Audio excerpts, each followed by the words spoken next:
KPM.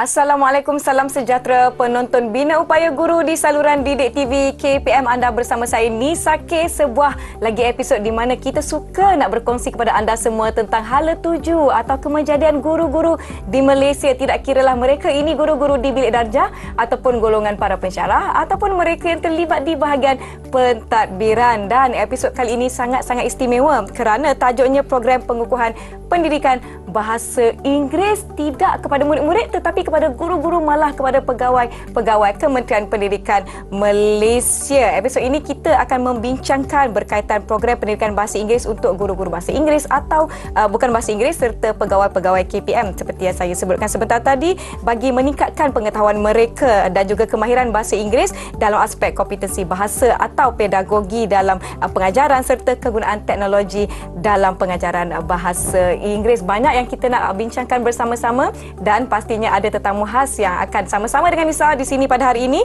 Kita ingin mempersilakan Dr. Azlina Muhammad yang merupakan Ketua Jabatan Pengurusan Pengajaran Bahasa Inggeris ELTC bagi topik kita pada hari ini. Selamat datang, Doktor. Terima kasih, Nisa. Terima kasih kerana sudi bersama-sama dengan kami pada hari ini untuk membincangkan topik kita, program pengukuhan pendidikan bahasa Inggeris. Jadi kita nak tahu pelbagai garis panduan yang dikeluarkan, pelbagai program yang telah dirangka untuk orang kata apa, meningkatkan lagi kualiti pegawai-pegawai pendidikan di seluruh negara, dan antaranya saya pasti program pengukuhan pendidikan bahasa Inggeris seperti yang kita akan bincangkan pada hari ini. Kita nak tahu apakah transformasi pendidikan yang termaktub dalam Pelan Pembangunan Pendidikan Malaysia 2013-2015 yang kita bincangkan pada hari ini.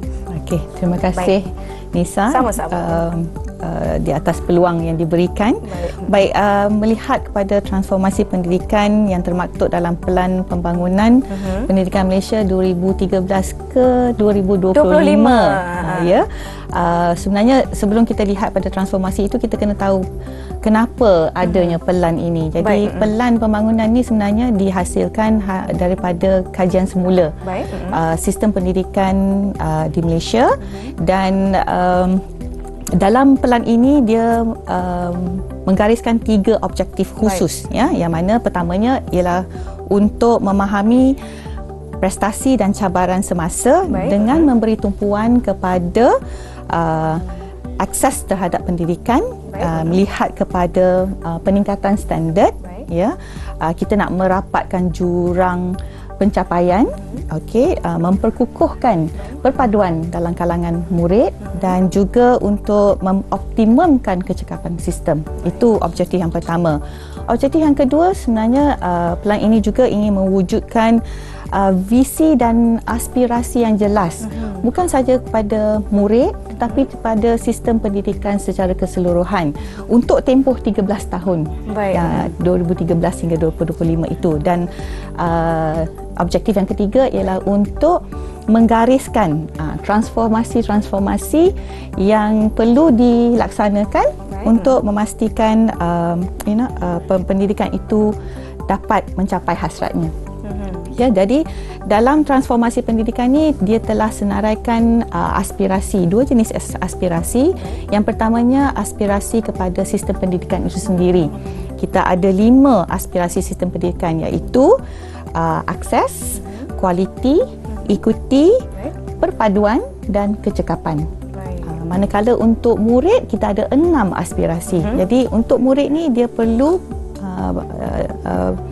aspirasinya ialah untuk berpengetahuan, mempunyai pengetahuan, mempunyai kemahiran untuk berfikir, kemahiran untuk memimpin, kemahiran dui bahasa. Itu kaitannya dengan hari inilah nanti. Kemahiran dui bahasa, etika dan kerohanian, dan juga identiti nasional. Ya, jadi dalam mencapai 2 aspirasi ini, pelan ini telah menggariskan 11 anjakan. Baik. 11 anjakan yang menjadi panduan untuk kita melaksanakan transformasi dalam pendidikan, sistem pendidikan supaya kita dapat mencapai aspirasi ini. Baik, sebelum kita pergi kepada apakah dia 11 anjakan yang Doktor sebutkan tadi, saya nak tahu apa ataupun bagaimana transformasi ini mempengaruhi kepentingan serta kedudukan bahasa Inggeris dalam sistem pendidikan kita sekarang. Okey, balik pada anjakan tu tadilah. Jadi saya tak akan senaraikan 11 anjakan tu, tapi saya ambil anjakan kedua yang mana berkait rapat dengan pengukuhan bahasa Inggeris itu sendiri. Jadi anjakan dua menjelaskan bahawa setiap murid itu perlu menguasai kemahiran bahasa Malaysia dan bahasa Inggeris dan digalakkan juga menguasai satu bahasa tambahan. Jadi di bawah aspek kemahiran bahasa Inggeris itu, setiap murid akan mengikuti pembelajaran bahasa Inggeris daripada guru yang mempunyai kemahiran mengikut satu standard antarabangsa. Ya. Jadi di situlah peranan kami lah. Di situ yang kita lihat bila kita kata satu standard antarabangsa, guru yang tidak mencapai standard ini kita akan beri latihan. Okey. Jadi bila kita cakap tentang kemahiran status standard antarabangsa, kurikulum perlu memain peranan dari segi disemak semula. Dan kini kalau kita lihat di sekolah, kurikulum pendidikan bahasa Inggeris lah ya, setelah dijajarkan kepada satu standard yang dikenali sebagai Common European Framework of Reference for Languages, lebih dikenali sebagai CEFR. Jadi kurikulum standard ini menjadi panduan kepada setiap peringkat sekolah untuk dijadikan aspirasi murid pada ketika itu. Jadi untuk memastikan kita mendapat guru yang mempunyai kemahiran yang standard, Kementerian Pendidikan Malaysia juga telah mengeluarkan satu surat perkeliling ikhtisas. Surat perkeliling ikhtisas ini bilangan 1/2020 yang mana menggariskan garis panduan bagi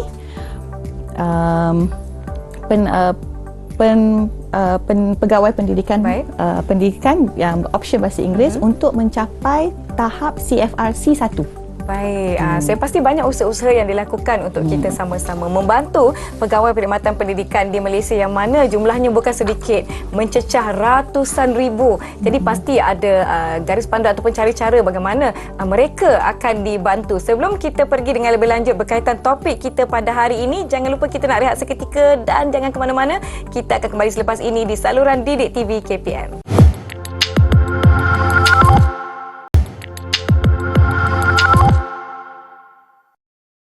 Masih bersama kami di Bina Upaya Guru di saluran Didik TV KPM. Saya Nisa K dan Dr. Azlina sedang membincangkan topik kita, program pengukuhan pendidikan bahasa Inggeris. Saya ada sebutkan pastinya ada ruang-ruang yang diberikan kepada guru-guru ini untuk kita bantu mereka memberikan latihan, mungkin bengkel, mengikuti program dan sebagainya. Dan antara pusat bantuan yang kita wujudkan untuk guru-guru ini adalah English Language Teaching Centre, ELTC. Jadi kita nak tahu apa peranan utama ELTC di Doktor. Silakan. Baik, terima kasih Nisa.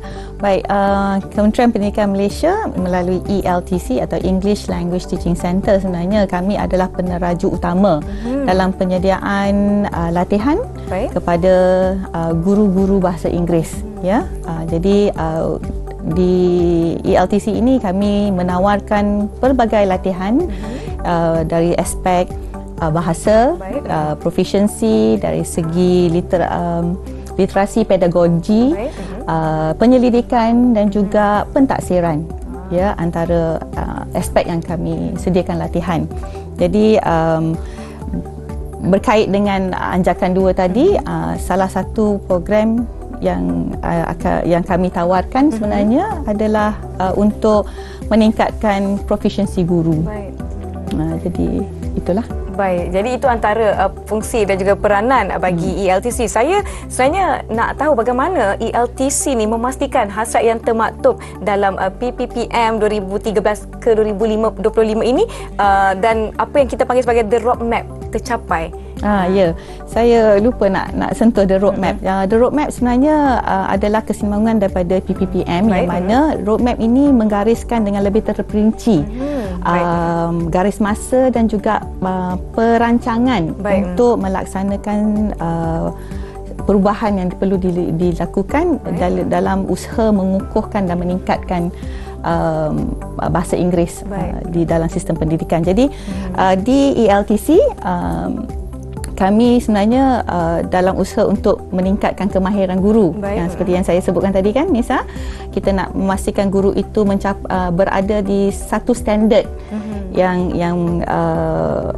boleh membantu guru murid untuk mencapai aspirasi dalam pendidikan bahasa Inggeris. Jadi program yang kami ada sekarang ini di ELTC adalah dikenali sebagai Professional Upskilling of English Language Teachers, dikenali juga sebagai ProELT Enhanced. Jadi untuk program ini kami memberi latihan kepada guru-guru yang belum mencapai seperti yang digariskan dalam SPI tadi, perlu berada di CFRC 1. Jadi untuk membantu guru-guru ini mencapai tahap tersebut, kita tawarkan program ini yang mana merangkumi 4 package latihan sebenarnya. Kita ada 3 package latihan. Kita ada threshold, kita ada vantage dan kita ada proficient. Jadi dan 3 latihan ini sebenarnya dijajarkan dengan standard antarabangsa tadi yang saya sebut, Common CFR, Common European Framework of References tu. Ya.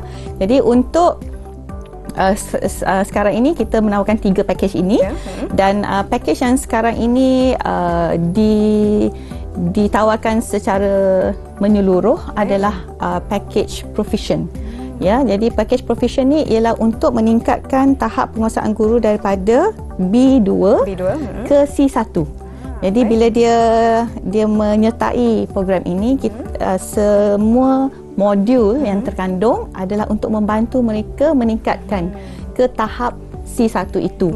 Jadi dalam package ini kita ada 5 kemahiran yang kita sediakan, iaitu kita ada grammar and vocabulary, kita ada listening, speaking, reading dan writing. Ya, jadi 5 komponen ini kita nak meningkatkan kemahiran guru dari segi bahasa dari 5 aspek ini, dan di akhir program ini mereka akan dinilai. Mereka akan dinilai menggunakan ujian pasca latihan. Jadi saya suka ingatkanlah juga bagi guru-guru yang sebenarnya menyertai program ini, apabila dia mendaftar dengan program ini, di akhir latihan ini mereka akan ada satu ujian yang akan mereka duduki sebelum tamat. Jadi ujian ini akan menentukan sama ada dia dah capai atau tidak tahap penguasaan CFRC 1 itu. Baik, sebenarnya doktor, saya tertarik di awal tadi doktor ada sebutkan mengenai surat perkeliling ikhtisas KPM berkaitan dengan garis panduan pelaksanaan tahap penguasaan bahasa Inggeris. Mungkin doktor boleh jelaskan dengan lebih lanjut berkaitan dengan surat perkeliling yang disebutkan tadi. Okey. Baik, berbalik pada surat perkeliling ikhtisas itu, sebenarnya SPI itu menggariskan keperluan dan kepentingan guru-guru yang ditermakan sebagai pendidik murid. Guru kita termakan sebagai pendidik murid, dan pensyarah ditermakan sebagai pendidik guru. Jadi dalam SPI tersebut telah dinyatakan dengan jelas bahawa pendidik murid perlu berada di tahap penguasaan CFRC 1. Dan pendidik guru iaitu pensyarah berada di tahap CFR C2, iaitu tahap yang paling tinggi lah. Tapi C1, C2 ni masih di tahap proficient sebenarnya. Kalau kita rujuk pada CFR framework tu, dia duduk proficient, cuma satu di C1, satu lagi di C2. Jadi di atas keperluan itu, kami di ELTC menyediakan latihan supaya kita bantu guru-guru ini untuk capai tahap tersebut. Betul, adanya pusat latihan seperti ELTC ini membantu guru-guru. Jadi kita sarankan guru-guru untuk mendaftar bersama-sama dengan ELTC. Kita akan sambung perbincangan kita selepas ini. Jadi penonton di rumah jangan ke mana-mana. Kembali selepas ini di Bina Upaya Guru Didik TV KPM.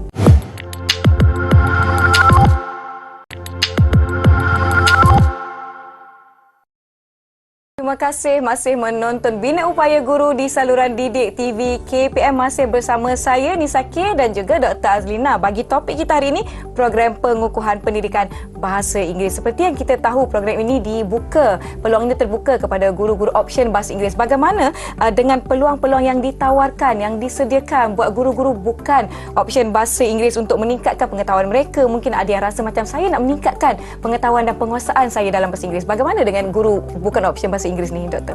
Okey, dari segi untuk guru bukan option bahasa Inggeris, kita ada tawarkan program intervensi tambah option. Selalu dikenali sebagai PITO lah. Tapi berkaitan dengan pengajaran bahasa Inggeris sebagai bahasa kedua, TESOL. Ya. Jadi program ini sebenarnya ditawarkan kepada semua guru option bahasa Inggeris. Guru-guru option bukan option bahasa Inggeris yang kita sedia maklum ada ramai sebenarnya di sekolah. Sebab kita tak nafikan kita perlu ada sekolah-sekolah yang tidak mempunyai guru bahasa Inggeris yang mencukupi, jadi dia memerlukan bantuan daripada guru-guru yang bukan option untuk membantu mengisi kekosongan ini. Jadi untuk program PITO, saya refer sebagai PITO lah ya, saya rujuk sebagai PITO. PITO TESOL ni dia programnya selama 12 bulan. 12 bulan. Wow. Program selama 12 bulan yang mana guru-guru ini boleh memohon dengan ada 3 syarat. Syarat pertama, mereka perlu mempunyai sarjana muda. That means dia ada ijazah lah. Tapi tak kira apa saja bidang. Tidak kira bidang. Tak kira bidang. Kena ada sarjana muda. Keduanya telah mengajar bahasa Inggeris lebih kurang 3 tahun. 3 tahun. Dan juga mempunyai 8 masa mengajar. Sekarang ni kira maknanya dalam di sekolah tu dia ada 8 waktu lah. 8 waktu. Jadi dia layak untuk memohon program ini, yang mana program ini ada 9 modul. Dalam 9 modul ni dia ada kerja khusus, dia ada kuliah. Selama 12 bulan. Selama 12 bulan tu dia kena lengkapkan 9 modul dan di akhir 9 modul tu dia akan ada amalan profesional atau lebih dikenali sebagai praktikum. Dia praktikum selama 10 minggu. Tapi dia tak payah pindah sekolah lah. Dia sesi praktikum tu berlangsung di dalam sekolah. Di sekolah yang dia sedang mengajar ini. Jadi di akhir program nanti, bila dia dah selesai dan dia lulus, guru-guru ini akan dianugerahkan sijil siswazah lanjutan pengajaran bahasa Inggeris sebagai bahasa kedua yang dikeluarkan oleh Institut Pendidikan Guru Malaysia, IPGM. Saya sebenarnya tertanya-tanya dalam tempoh 12 bulan ini, bagaimana ianya akan memberi kesan terhadap kerja hakiki mereka, tugas harian mereka di sekolah? Sebenarnya mereka diberi peluang untuk menghadiri kuliah sebenarnya dengan kebenaran. Jadi pihak ELTC akan memaklumkan kepada Jabatan Pendidikan Negeri, kepada PPD dan juga sekolah memaklumkan bahawa pada masa-masa tertentu ini guru-guru ini perlu menghadiri kuliah. Dan kuliahnya tak ada sampai berminggu-minggu. Dia hanya akan ambil sebagai contoh 3 hari, 4 hari. Kekerapannya tidaklah penuh. Tidak penuh. Jadi sebab kita akur, mereka ada tugas hakiki yang perlu mereka jalankan, laksanakan di sekolah. Jadi pendekatannya begitu. Jadi kita beri ruang dan masa untuk mereka menyelesaikan tugasan. Dia ada tugasan, setiap modul tu ada tugasan, dan akhir sekali kita tengok bagaimana dia mengaplikasikan kemahiran ataupun pengetahuan yang dia dah dapat tu dalam amalan profesional praktikum. Ini berkaitan dengan guru-guru di sekolah. Bagaimana dengan pegawai pendidikan yang ingin meningkatkan penguasaan mereka dalam bahasa Inggeris? Okey. Jadi kita tak lupa jugalah pegawai-pegawai di Kementerian Pendidikan sendiri. Dan juga sebenarnya kita tawarkan satu program ni yang dikenali sebagai English at the Workplace. English at the Workplace ni sebenarnya dia memberi peluang pada Pegawai-pegawai. Sasaran kumpulan iaitu guru bahasa bukan option mungkin. Baik. Pegawai dan staf sokongan KPM, boleh daripada Jabatan Pendidikan Negeri, PPD dan juga jabatan di luar untuk menggunakan bahasa Inggeris dalam konteks kerja. Dalam penyelesaian masalah contohnya. Dan kursus yang ditawarkan ada merangkumi tiga jenis sebenarnya, iaitu oral communication, kita ada written communication, dan kita ada speaking as a professional.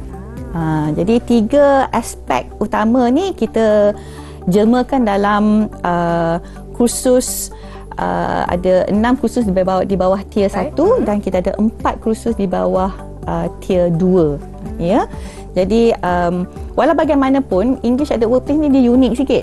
Unik dari segi dia lebih memenuhi keperluan sasaran kumpulan sasaran.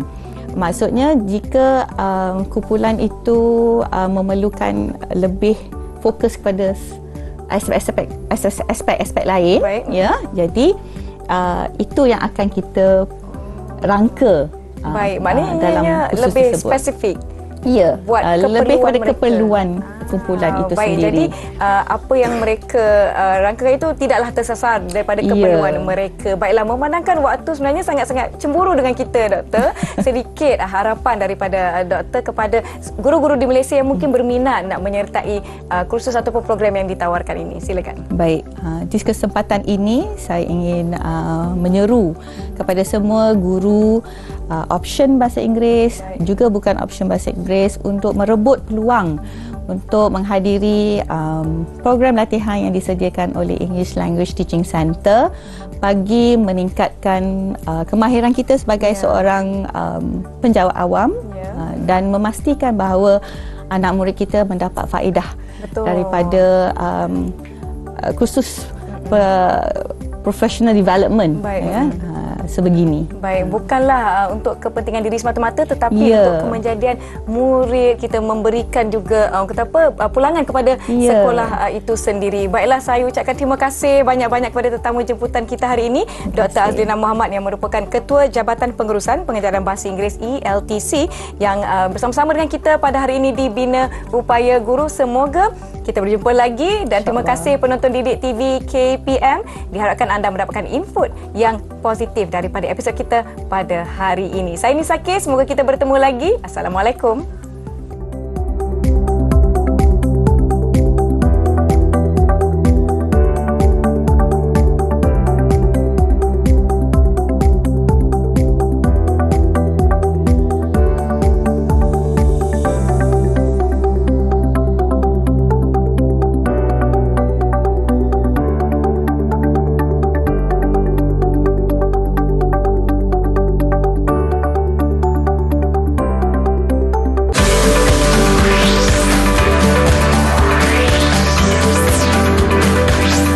Didik TV KPM